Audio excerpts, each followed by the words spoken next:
Hello, my YouTube friends. Thanks for joining in tonight, you guys. We got a lot of great things going on at the Audio Master Show. And we are going to talk about what is the best interface of all time tonight, man. And I'll tell you what, Caden brought this question up last night, and I wanted to bring it to you live tonight, man. We're going to talk about being on a budget, and we're going to talk about going first class, and we're going to talk about being in the middle of the road, and where are you? So wherever you're at, man, there's so many great interfaces out there today.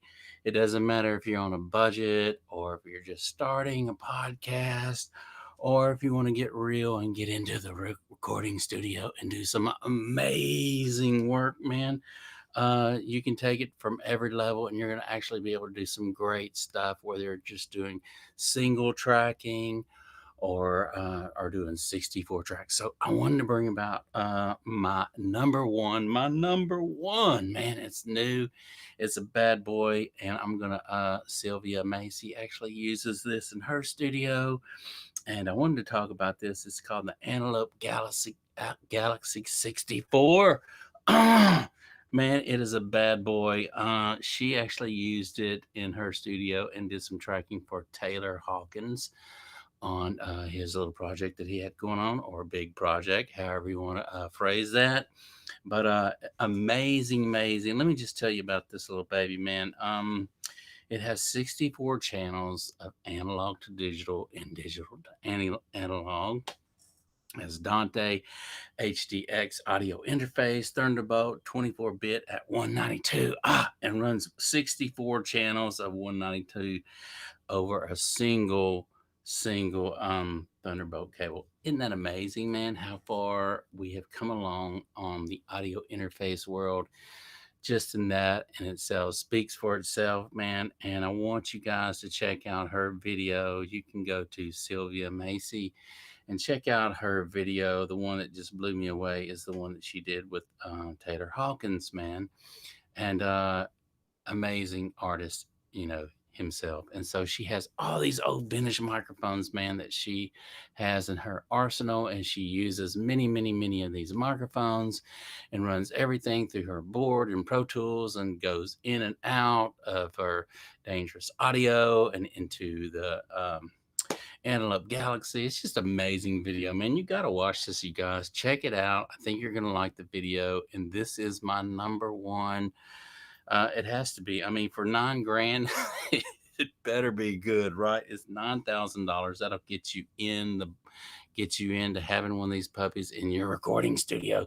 So that is probably my top of the line go to, just simply because I love watching what other experienced seasoned engineers are using in their studio, man. And so whenever I ran across Sylvia Macy and watched that video that she did in her tracking, I was just floored, man. And I didn't even know, because Antelope's been out a long time, but they haven't. Hey, Kane, what's going on, man? How you doing tonight, man? We're talking about the interfaces tonight, man. You brought that up last night, man, and I wanted to hit it up on just some of my thoughts and on the subject, because there's so many people out there, man, that want to get into podcasts or just in the middle of the road and just don't really know what type of interface they should get. And so, as I was saying earlier in the video before you came on, I was talking about how, just even the simple basic interfaces today do some amazing stuff and sound really, really good.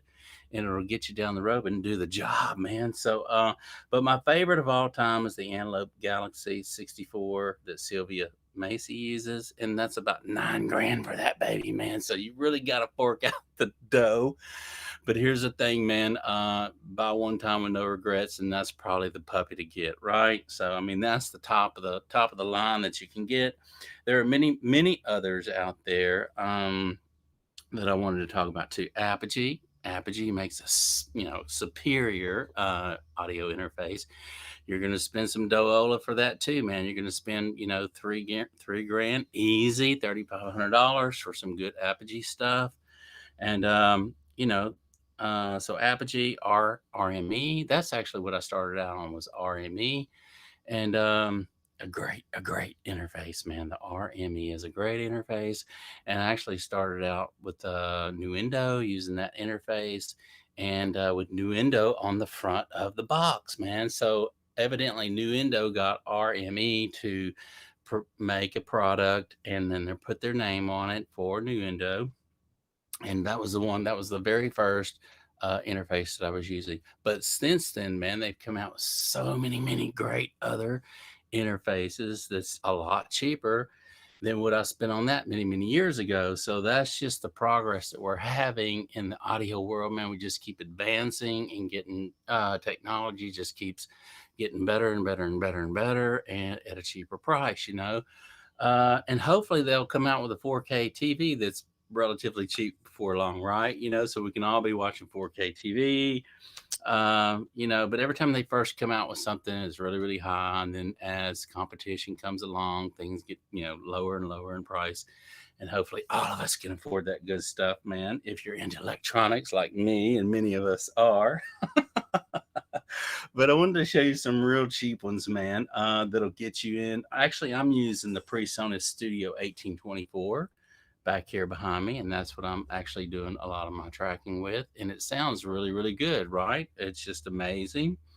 Sorry about the background noise. Let me know, Caden, if you can hear me okay. I'm actually using a different microphone tonight. I'm using the Steller X2 vintage microphone tonight, and it's a condenser mic.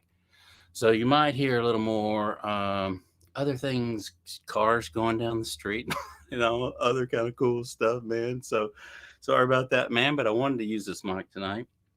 But yeah, man, I'm using the PreSonus 1824C in my studio, and I really like it, man. It does.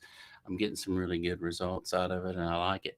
But let me show you some other entry level. Since you brought this up last night, Caden, let me show you some other entry level stuff that I've had several years and kicked around with me. Actually, throw it in my gig bag and take it places to do some, just to have fun with it. But this is one right here that you can get relatively cheap, and you can practically throw this baby. I use both. And the Scarlett Sola. I know, man, and they sound good, right? I know, man. So that's what I was going to get at was you can get some relatively cheap interfaces, man, that sound good and last a long time. This is another one that I've had a long time right here, man. And you can look at it, it's just beat up, and I've thrown it in my gig bag and just moved this thing all over. Had it for years, man. It still works and sounds good. So the TASCAM makes one. I also have the PreSonus 2-channel, Caden, that I use, that actually I'm using on this microphone as I do the post tonight, and it sounds relatively good, right? And so there are a lot of good ones. These are some other ones that I wanted to mention that are in the middle of the road. So we talked about the Apogee, but here's one, man, I want you to check out. I've been reading a lot about this interface. It's $399, so for $400. It's a 2-channel, and it's made by is it Black Lion. Black Lion. So Google Black Lion and check out what everybody's raving about this interface, man. So my phone's blowing up right now. So I'm gonna have to decline that.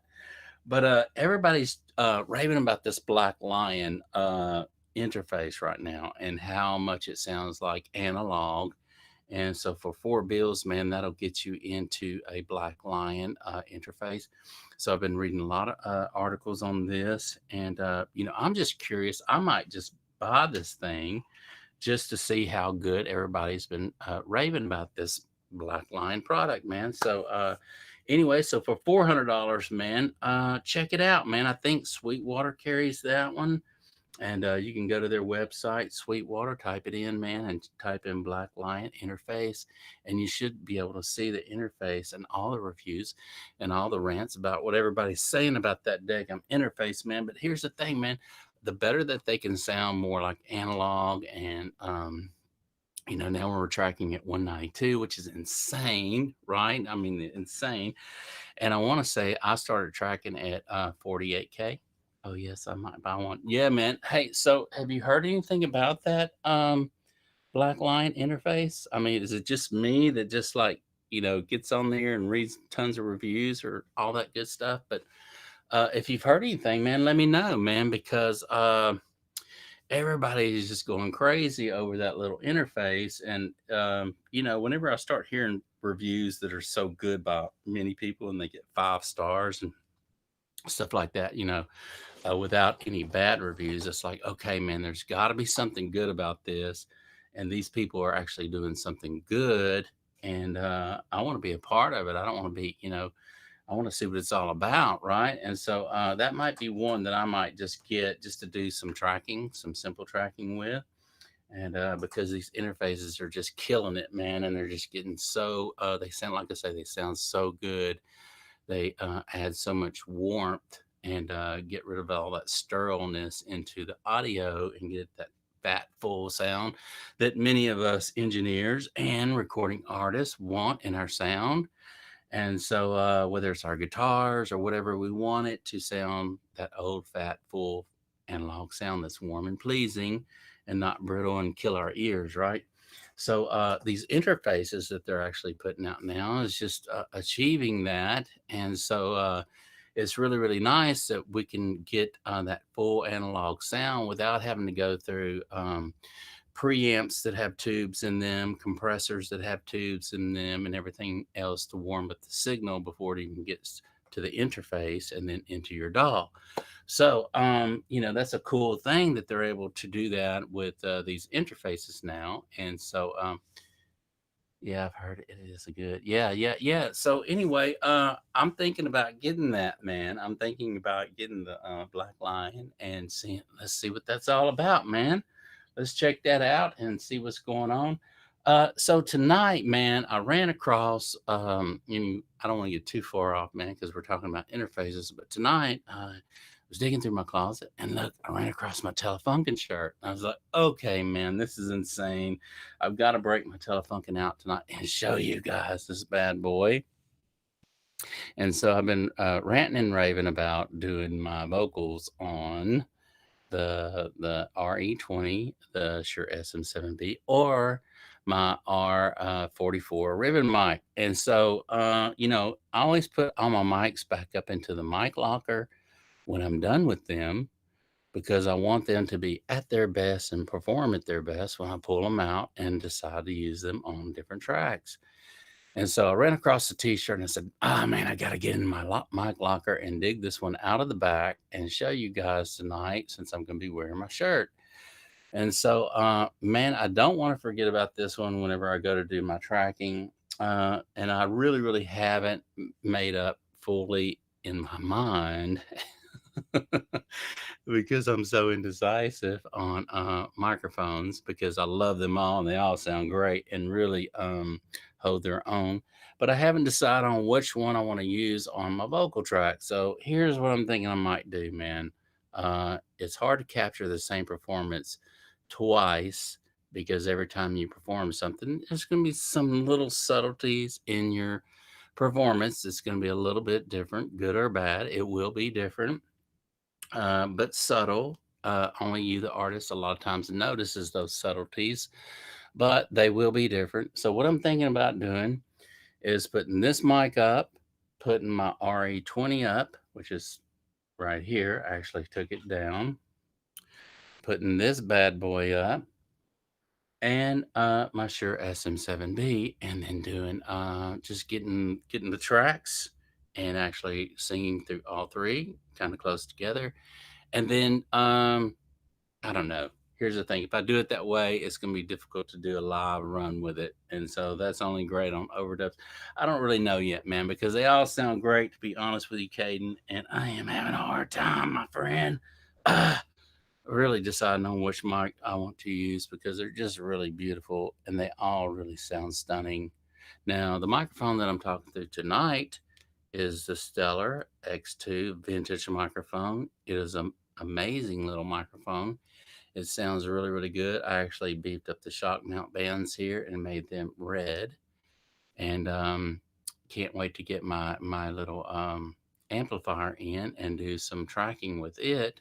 I don't know what's taking them so long, but when it arrives, I'm going to put this microphone right here in front of it and do some guitar shredding and we are going to see what this mic is capable of on miking guitar cabs. So I'm excited about doing that video. As always, man, I'm always into doing little cool little reviews, man, and just playing with toys, right? Because that's what really they are. It's just beautiful toys, luxuries to have, little gems in your studio, man. But back to interfaces. There are so many of them, Caden, as you know, man, and they really do sound great. Oh, did I miss that right there? Hang on. Okay. The Scarlett Solo. Yeah, the Scarlett, I have not used that. I've had a friend who has one and he loves his. And yeah, so these entry level or whatever you want to call them interfaces that I mean they just sound amazing, man. I mean, how do you I don't know. That 64 is amazing though, because here's the thing. You're able to do so much with it, with Dante and all that other good stuff in real time, and actually shoot everything that comes to you to another section of the room or another studio somewhere else, or whatever, in real time. And as the performance is going on, you actually have everything coming in and going Dante to someone else who is actually doing a live mix of the performance. And in real time, there you go, man. You got your CD out there, right? So just some amazing things that technology keeps taking us different places. And I'm just glad that I'm in this era that we live in, that I'm able to witness all this stuff and experience the best of toys ever to play with, right? Because, there's so many great toys out there, man. And I'll tell you another toy that I want to get into, man, and that is these drones that are out there, man. There's so many of them out there, and I have a good friend who flies them. And so we were at the beach the other day, and he was flying his, and he didn't spend a whole bunch of money. There's these little video drones, and man, dude, he can just fly these things insanely all over the place. I mean, they're doing all these tricks, and he's got it down. I'm thinking, dude, how did you ever learn to fly like that?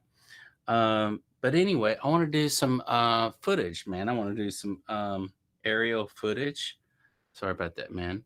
But I want to do some aerial footage video, and I want to start getting into the video part, the visual. As you know, Caden, I don't know.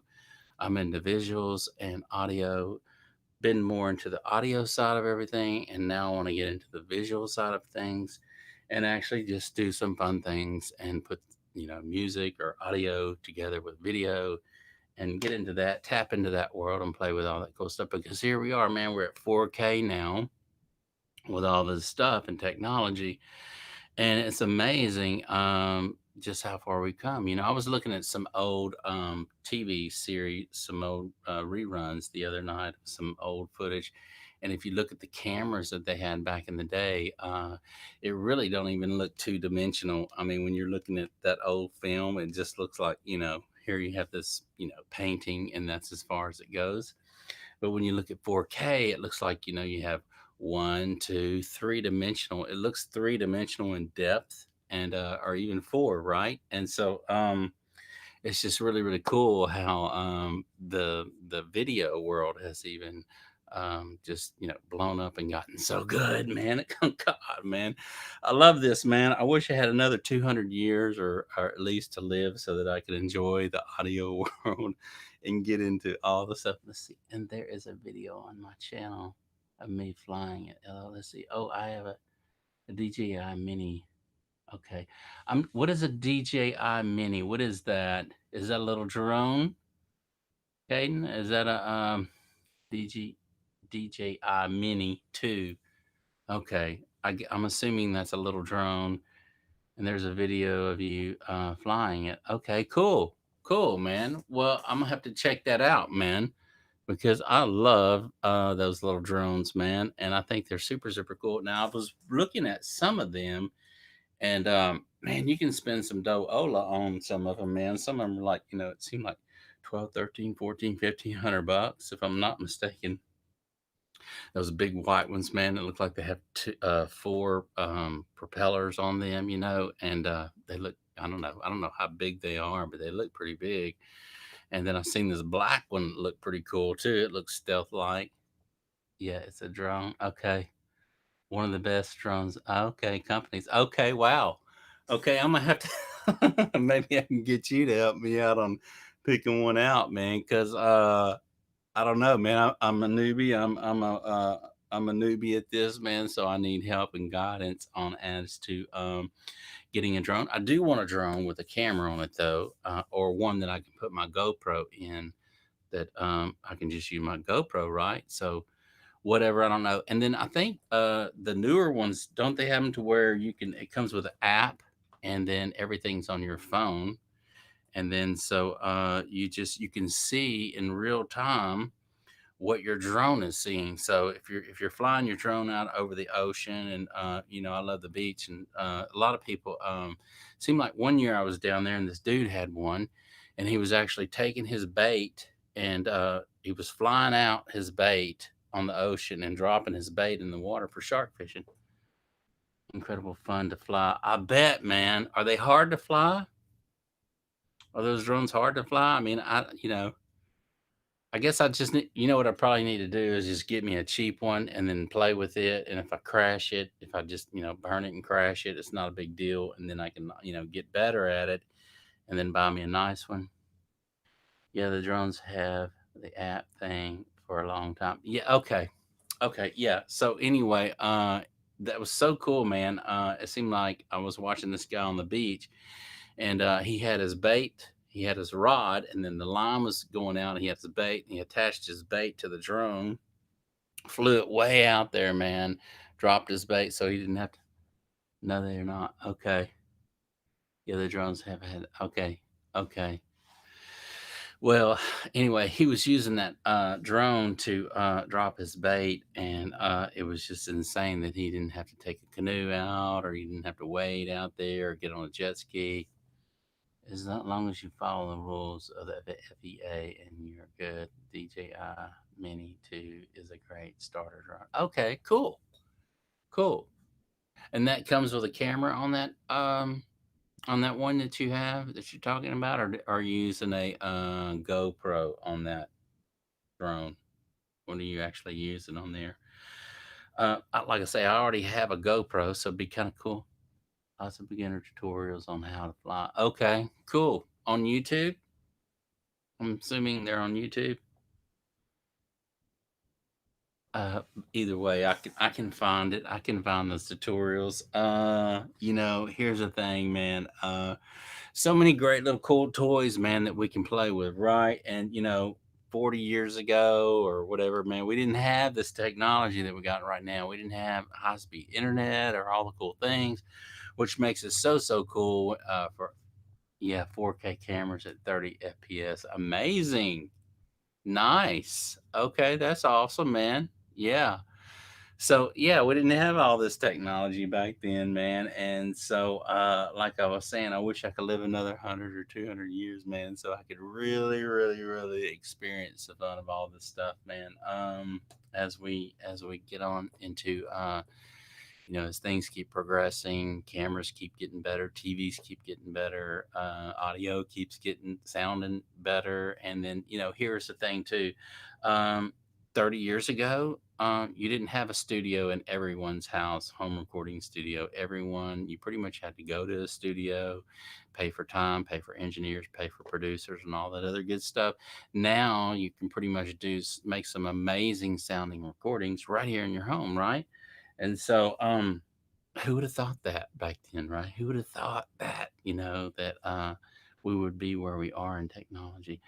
I'm not sure if you will be able to strap a GoPro on, as you will put it on front and center of gravity, would just make the drone fall from the sky. Oh, I got you. The camera must be heavy for that particular drone or whatever, to be adequate for the power and weight. I don't know, maybe something like that. But if it has its own camera and it does 4K, man, who cares, right? I mean, whether you need to put your who would want to put your GoPro camera or worry about that if the drone already does that, right? If it already has the camera, and really that's so. I guess I'm assuming it just has a little SD card that you slide in. What gigabyte does that drone actually take in it? will it take 64 gigs of memory in it? Because that'd be cool to actually have a memory card that is more than 32 gigabyte that you can actually fly for hours with one SD card on the beach and not have to worry about it. Get home and then dump all that information in your computer, and then you can actually do your editing and whatever you want to keep or whatnot on your computer, and then just lose the rest of the um, imagery or whatever on that card and reuse it. With you know, and so there are better SD cards for that, to be reused, and that'll record at 64 gigabyte. Let's see, the drone will take the SD card. Okay, yeah. Will it take 64 gig? Do you know, or will it take 32 gig on that one that you're talking about? I personally have a one TV. Oh wow. Oh wow. Nice, man. Okay. Well, that's even better, man. Um, so it will take different sizes of memory in there. That's really cool, man. That's really cool. That's what I would want to do, something like that, because I don't know, that's one thing you don't want to have to worry about is, do you have enough memory on your card? Yeah, it will. Cool. Yeah, we don't want to have to worry about whether or not we have enough memory to do our projects with. We always want to be able to have enough memory because you don't, just don't want to get in a situation where, I guess, you can always slap another one in, but it's nice that you can just, fly that baby and then get all the information you need to record with, and then come back home, throw it in your computer, pull all that information out, and actually cut, edit, add music, or do whatever you want to do with it and make it really, really cool, man. I'm telling you, man, it is a fun world to be in the audio and recording world, and I just, I'm just so glad that I have many of you guys out there like you, Caden, that are into this kind of stuff, love audio recording, and love, just fun toys, man, to play with, man. Because here's the thing, man. As we get better at these things, not even become our hobbies, but sometimes become our full time job. And there's nothing better to actually do something for work that you can make money at and enjoy, right? And so you hear it all the time, man. I hear people all the time that have a job, hate their job. They go to school to be a doctor, do this or do that or do that. And they hate their job and they just wish they could do something they love. And so here's the thing, man. Find what you love and do what you love, and then the money will come, hopefully, right? So that's my kind of philosophy is if you do what you love, everything else will fall into place.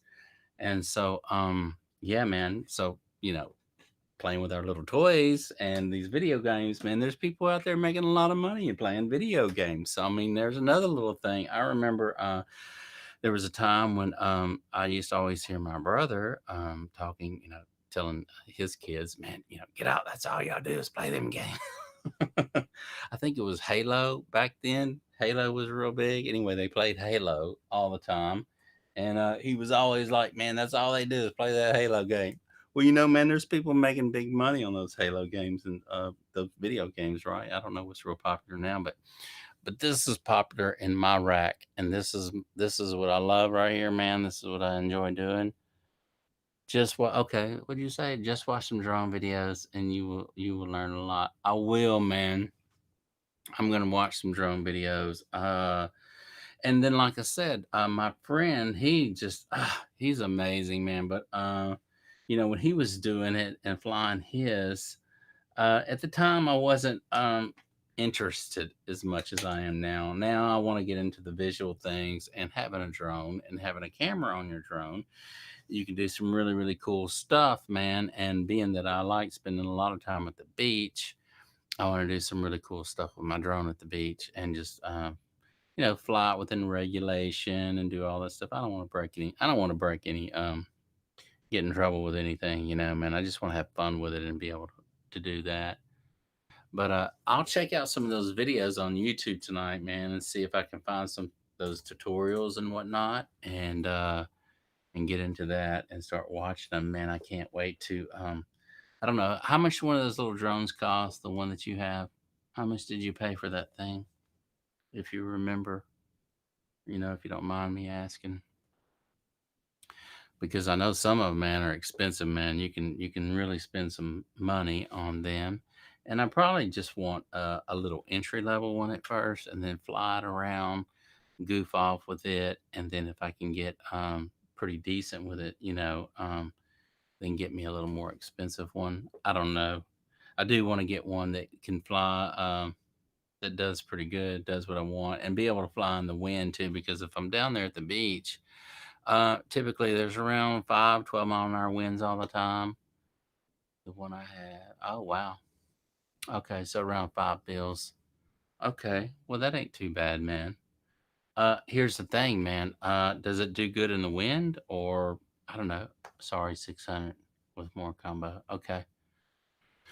Cool. Well, either way, that ain't too bad, man. That sounds like one that I could afford in there and actually get and use. Does it do okay on the in winds? Say, I mean, what's the maximum wind that you'll fly your drone in? I mean, I don't know where you're at, but along the coast here, we have winds. I don't know, average, 5, 10 miles an hour. Depends on what time of the day it is and where the wind's blowing out of the southwest or north wind or whatever.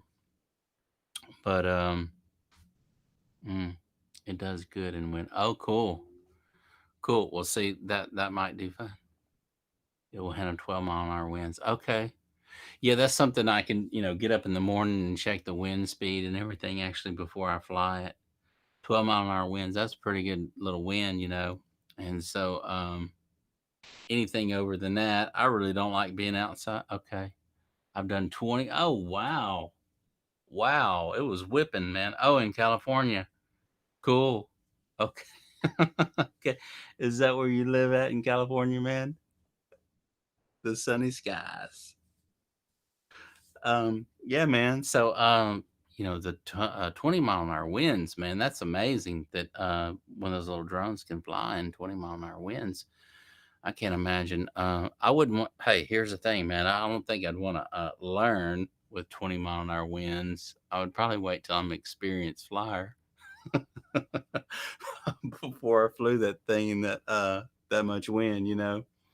But or maybe it doesn't matter. I don't know. Like I say, I don't know. I just know I want to get one and do some really cool footage with it and some music to it and do some cool things like that. And just get into that. A lot of people do that, and it's really kind of cool, especially if you want to like aerials of areas that you actually want to venture out on, but you're not sure yet. So just fly your drone, do a video of it, and as you're doing the video, you can see everything on your phone or whatever, and it kind of give you a good idea as to where to go and not to go, right?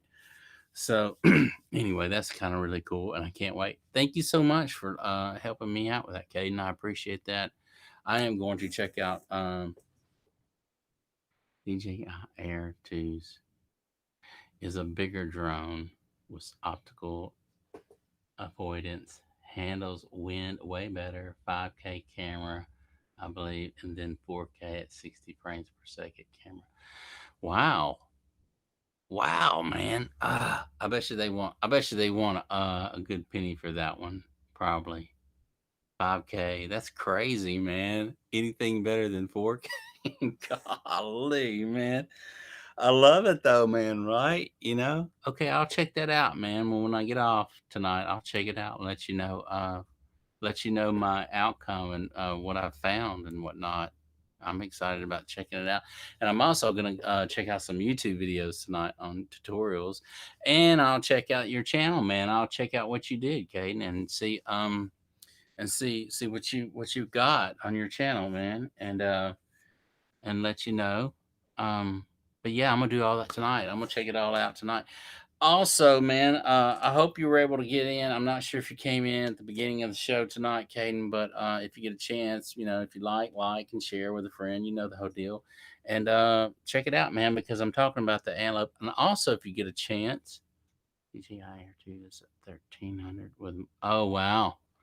Well, see, that's what I was thinking, around $1,300.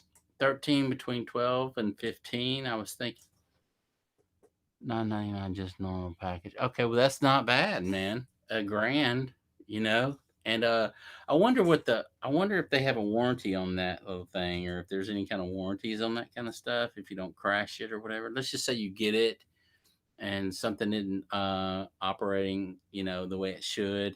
And I wonder if they have any warranties on that kind. Anyway, I'll read up on that. I'll find out, man. Check it out. See what's up. See if they got some cool stuff. See if they got some good warranties on that kind of stuff. And also, is that something that you would order through Amazon? Is that something that, would be okay to order through Amazon? Because I know if there's a problem with Amazon, they'll typically take care of it. But if there's somewhere else that you would recommend purchasing one of those little babies, I don't know. But I am going to check them out tonight, and I am going to look at those tutorials and see if, just see what they're all about, man, because I do want to get one. And but yeah, man, thank you so much for joining tonight, Caden. I appreciate it, man. I will be coming on tomorrow night at 7 o'clock. I'm gonna try to hit it on the nose tomorrow night. My day's gonna be a little easier, and but if not, I will be on between 7 and 8 for sure. And we're gonna be talking about an Apple Store. Oh, you can get it with Amazon. Okay, Best Buy. Oh wow, we have Best Buy here. And I love Best Buy. So I'll probably go there. I'll probably go to Best Buy. That's actually where I bought my cameras at, was Best Buy, and my computers, other than my Macintosh. But I got my GoPro. I got two of my first GoPro and my second GoPro at Best Buy. So it's a cool store. I like going in. Here's the thing with me, Caden. I like to be able to go in when it's electronic stuff. I really like to be able to go in and check it out and see what they all have. Now, if it's something that I know that's good products, like with recording gear and whatnot, I get my recording gear elsewhere. But for like electronic stuff, cameras, I don't know, just all kind of cool stuff like that. Anything computers or whatever, I like to be able to go and Best Buy TVs or whatever and actually see what I'm going to purchase, man, and then talk to somebody. So I'll go in Best Buy and see if they got that. See if they got that DJI. See if they've got that one in there. And then what's the one that you had? Let me read. Let's see which one. Which one do you have? The DJI. Let me see if I can scroll this down here. Okay. Let's see where you put it in there. Anyway, that DJI, I'll check and see if they've got that baby. And if they, yeah, the DJI one. Okay. Cool. DG. Is that a J or I? Okay, it's a J. DJI. Okay. Yeah, I'll check them out, man, and let you know, man. I'll check them out. Probably, I might even go tomorrow. Check it out tomorrow. I love electronics, man. It's really cool. I love all the stuff. Thank you guys for joining in tonight. As always, I appreciate it. I'm gonna check out your video tonight, Caden, and check it out, man. See what you got. And thank you so much, as always, for joining the show tonight. And I hope I was able to fill you guys in on some good interfaces, whether you're, just starting out, and then in the middle of the road, and then top end, which is the Antelope Galaxy 64. To die for. One day I will have that puppy in my studio too, and we will be shooting some Dante over to a friend or so. I love it, man. Thank you guys for joining in tonight. And as always, we appreciate you at the Audio Master Show, and we will see you tomorrow night.